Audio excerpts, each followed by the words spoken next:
ہمارے مدارس میں نجف اشرف میں اور اسی طریقے سے قم المقدسہ میں ایک کتاب پڑھائی جاتی ہے، ماشاءاللہ سے پڑھے لکھے آبان تشریف فرمائیں، جس کتاب کا نام ہے لمعۃ الدمشقیہ، ایک کتاب جو سارے مدارس میں، سارے حوزات علمیہ میں پڑھائی جاتی ہے، چاہے وہ ہندوستان کے حوزے ہوں، پاکستان کے حوزے ہوں، لبنان کے حوزے ہوں، نجف کے ہوں، سامارا، کربلا کے، ہر حوزے میں اس کتاب کو پڑھایا جاتا ہے۔ اور یہ ایک ایسی کتاب ہے کہ شاید ہی کوئی عالم گزرا ہو کہ جس کی نظر اس کتاب پہ نہ پڑی ہو، شاید۔ اور جیسے کہ پڑھے لکھے حضرات تشریف فرما ہے، ہمارے یہاں حوزہ علمیہ نجف میں یہ کہا جاتا ہے وہ شخص جو لمعہ دمشقیہ کو نہ پڑھے وہ مرجعیت کے الف بے سے آشنائی ہی حاصل نہیں کر سکتا۔ یہ اس کتاب کی اہمیت ہے۔ اس کتاب کا لکھنے والا کون ہے؟ اس کتاب کا لکھنے والا مکتب جعفریہ کا ایک ہونہار طالب علم کہ جسے زندان شام میں قید کر دیا گیا، کہتے اس ہونہار طالب علم نے 7 دنوں کے اندر اس کتاب کو تشکیل دیا، 7 دنوں کے اندر، زندان میں، کوئی وسائل نہیں ہے، نہ قلم ہے نہ دوات ہے۔ علماء فرمانتے، شیخ حر عاملی فرمانتے ہیں کہ اس شخصیت نے اس کتاب کو اپنے خون سے لکھا، زندان شام میں اس کتاب کو اپنے خون سے لکھا 7 دن کے اندر۔ جب بادشاہ یہ وقت کو خبر ملی کہ زندان میں کتاب لکھی گئی ہے تو بادشاہ فوراً زندان میں آیا، اور آنے کے بعد اس شخصیت کی طرف خطاب کیا کہ وہ کتاب جو تم نے لکھی کہاں؟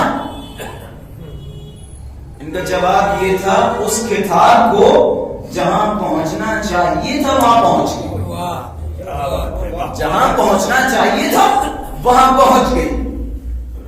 کہتے ہیں انہیں کی زندگی میں ملتا ہے کہ جب یہ بہت پریشان ہو گئے تو ان کے اوپر بہت ظلم و ستم ہوئے تو انہوں نے کاغذ اٹھایا، کاغذ کے اوپر لکھا رب انی مغلوب فانتصر، پروردگارہ میں مغلوب ہو چکا ہوں، پروردگارہ میں ہار چکا ہوں، میری مدد فرما۔ اس کاغذ کو ہوا میں اڑا دیا۔ وہی کاغذ ان کے پاس پہنچا، اس کے دوسرے صفحے پہ لکھا ہوا فصبر فصبر فصبر، صبر کرو، اس کی جزا تمہیں ملے گی، صبر کرو، برداشت کرو۔ پھر کہتے ہیں اس شخصیت کو بادشاہ وقت نے بنا برقول انہیں زندان سے نکالا، ایک پیر مشرق کی جانب گھوڑوں سے باندھ دیا، دوسرا پیر مغرب کی جانب گھوڑوں سے باندھ دیا، ویسے دوڑا دیا۔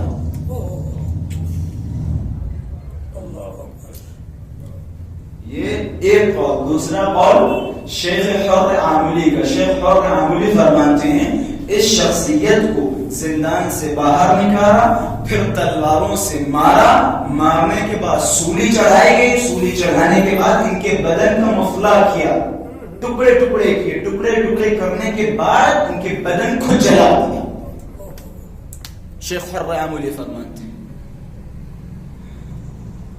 جنہیں ہم شہید اول کے نام سے جانتے ہیں، وہ شخصیت مکتب تشیع، مکتب جعفریہ کا ایک ہونہار طالب علم کہ جس نے مکتب جعفریہ کے تحفظ کے لیے، فقہ جعفریہ کے رواج کے لیے، فقہ جعفریہ کے نشر و اشاعت کے لیے اتنی محنتیں برداشت کی، اتنی مشقتیں اٹھائیں، آج کچھ نادان جاہل بھی سوال کھڑے ہوتے اور ان علماء کو گالیاں دے رہے ہیں۔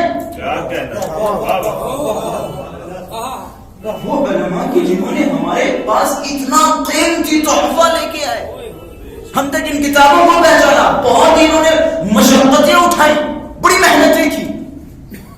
آج جنہیں کچھ نہیں پتا، جنہیں علم کے عین سے واقفیت نہیں ہے، جنہیں یہ نہیں پتا ہے کہ علم الف سے لکھا جائے گا یا عین سے، وہ آنے کے بعد علماء تشیع کی مخالفت کر رہے ہیں، علماء کی بے احترامی کر رہے ہیں۔ ذرا دیکھیں ان کے کارنامے کیسے تھے، انہوں نے کس طریقے طریقے سے ہم تک علوم آل محمد پہنچائے ہیں.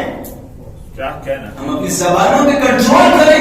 کچھ کہنے سے پہلے سوچیں ہم کس کے بارے میں کہہ رہے ہیں, کیا کہہ رہے ہیں, ان کی مشقتیں کیسی, ان کی محنتیں کیسی.